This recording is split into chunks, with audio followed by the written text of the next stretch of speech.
What's up guys, so today I want to talk about patch 8.1 of Smash Ultimate and how it changed online play and how we can take advantage of it for the online tournament scene.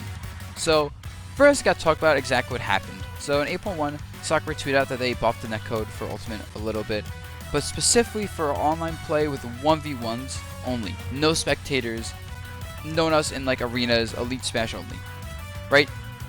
So this has actually been really noticeable for two different reasons that have been figured out. The first one is noticeable but not the biggest deal, is the game has one less minimum input delay, period. Or one less frame input delay, period. At minimum. So like 2 people for regular connections. And the second thing is, this is more just kind of like hearsay honestly, but the game does feel like on average has a little less input delay, like a frame or two on average. I feel like I've noticed with people.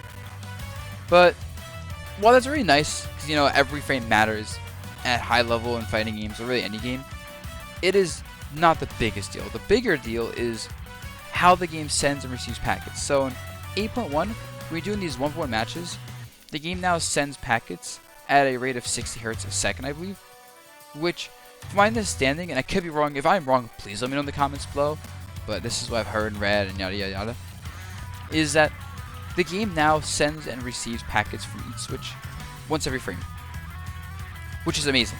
That means there should be no lost inputs technically, assuming the game is running smoothly. So you don't lose inputs, you won't get weird like drops and buffers and awkward things. There's a lot of things that could just go wrong when you have 30 Hz of packet receiving and sending rate, which is what happens the moment a spectator watches the matches in an arena, right? The moment you add a spectator, the game is now sending packets and receiving them at half the rate was before. Half! That means, if my understanding is correct, the game is now sending and receiving packets once every 2 frames instead of every frame. This causes lots of input drops, lots of weird buffers, and other just nonsense. It is very noticeable, and this means a lot of frame perfect inputs, which I notice as a lot as a Rosa player, to be honest, because I do a lot of like attack cancel stuff. Frame perfect inputs will get dropped, and there's a lot of things that literally just do not work because of that online when you have an arena in the lobby. You know, I was talking to a player yesterday who said that I think it was like Zero Suit up smash back here as a frame perfect input, that it can be buffered, but it doesn't work as a combo online with a spectator because it's literally a frame perfect buffer, apparently. So yeah, and like I said, I'm not gonna find the exact situations where it works, but ask any good player when they're playing this game if it feels noticeable, and they say yeah, the game feels like it runs better online now because I'm not losing as many inputs. And just that alone is enough, honestly, to say, hey, this is definitely better. And I personally like playing online a lot more since this changed the net play. It was noticeable to me, and I'm someone that complains that's very picky about my net play. So me saying a good thing about a change to net play in Ultimate Online, someone better come to my house and ask if I'm okay or something. Cause I don't know, that's crazy, right? So now, how does this factor into tournaments online? Now, obviously, when people are running these tournaments online, TOs want to be able to stream these events there, spending time running, putting money into pots for, you know, it's a lot of work to run these online tournaments. It really is. Shout out to online TOs doing this during quarantine because we need this stuff as a community. So these TOs need some sort of compensation, right? They need to be able to need to be able to stream the matches, give their commentary on it, have their overlays, have their sponsors, all that stuff. Okay? But it stinks when, as a result of the whole changes online, the moment they start spectating a match from in the arena, it causes this worse connection, right? So here is my compromise that I think is a pretty effective compromise. It is restreaming the player's streams if they have one. And this is an if. If they don't have one, then the player is out of luck.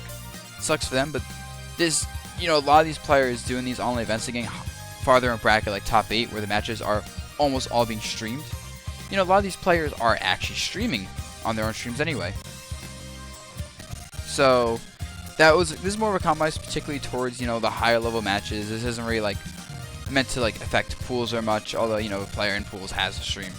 There you go, that's good for them.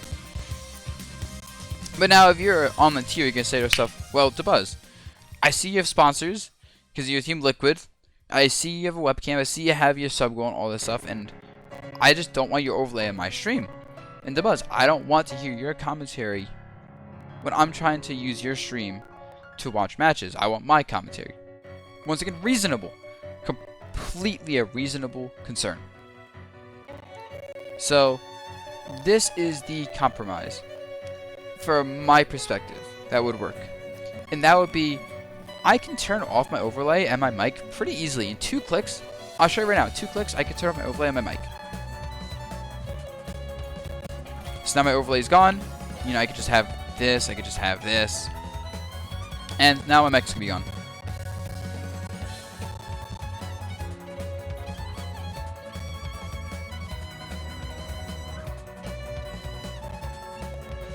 And just like that, you basically, if you are a TO, get the same viewing experience you would as if you were spectating the arena, but without doing that. So, as a player, I can't complain.